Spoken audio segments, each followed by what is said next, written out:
Greetings and welcome back to room 303 in our chats with Emily, as we are calling our readings through the poetry of Emily Dickinson. We are using the Johnson edition. We turned out a poem 408, Unit, Like Death, For Whom? The syntax is strange and we'll obviously have to unpack it, but what we can say right away is that we are back to another death poem. In fact, some people have called Emily Gothic because of her fascination with death, and in that regards, we often put her in the same camp as Edgar Allan Poe, who also was fascinated with death. Now, this poem was published in the New England Quarterly 20 of 1947, and I think there's something very interesting happening in this poem as she asks about how can you speak or write a poem about something like death that you have no actual experience of. Now, our assumptions are that you've been following our stuff at learnstrong.net. Down that left-hand side, Chats with Emily is our playlist. I'm hoping that you worked through our set of introductory comments as well as our preceding 407 poems. We just finished with 407, if what we could. And the reality is that if you've done this study with us up to this point, you already know that Emily has been several times sharing with us what we will call the translinguistic nature of death. There's something translinguistic about it. It's beyond words. Obviously, this doesn't keep Emily from trying to imagine through words what death is like. She'll say it this way in 408. Unit, like death, for whom? True, like the tomb, who tells no secret, told to him the grave is strict. Tickets admit just two, the bearer and the born, and seat just one. The living tell, the dying but a syllable, the coy dead, none. No chatterer here, no tease, so babbler and ballet stay there, but gravity and expectation and fear, a tremor, just that all's not sure.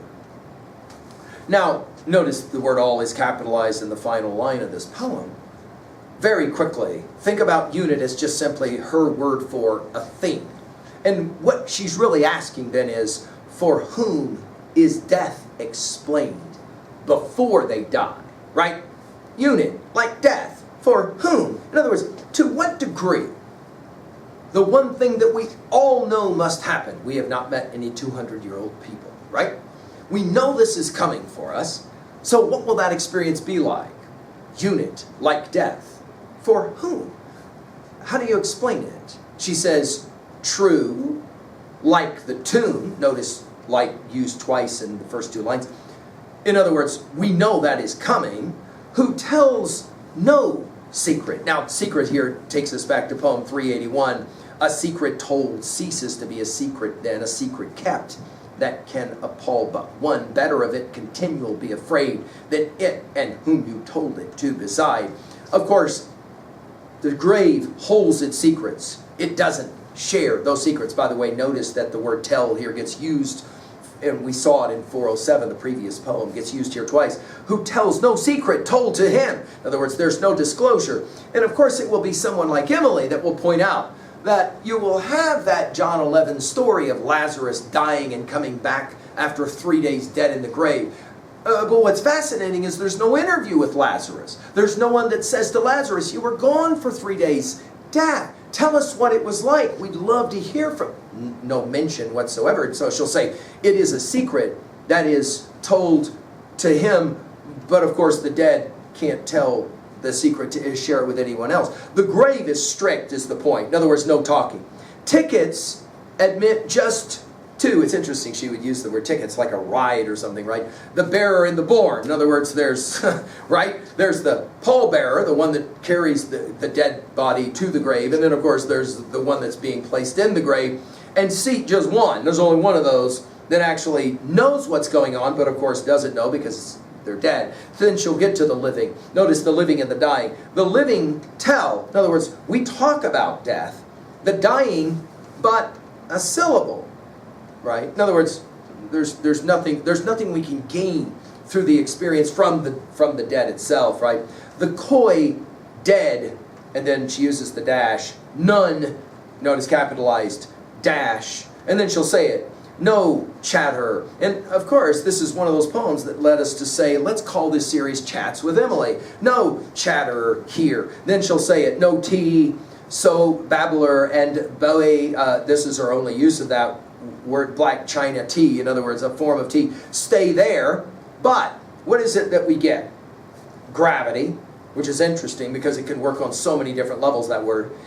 Expectation, we understand kind of what that means, right, in terms of when we watch those closest to us pass, we are reminded that we too must pass. And, of course, notice her trinity here, fear, right?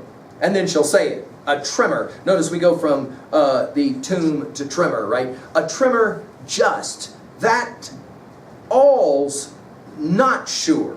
Notice the question that is posed at the beginning is going to be answered with not sure. There's some sense that even though we witnessed this happening, this thing called death, we're not sure exactly what's going on.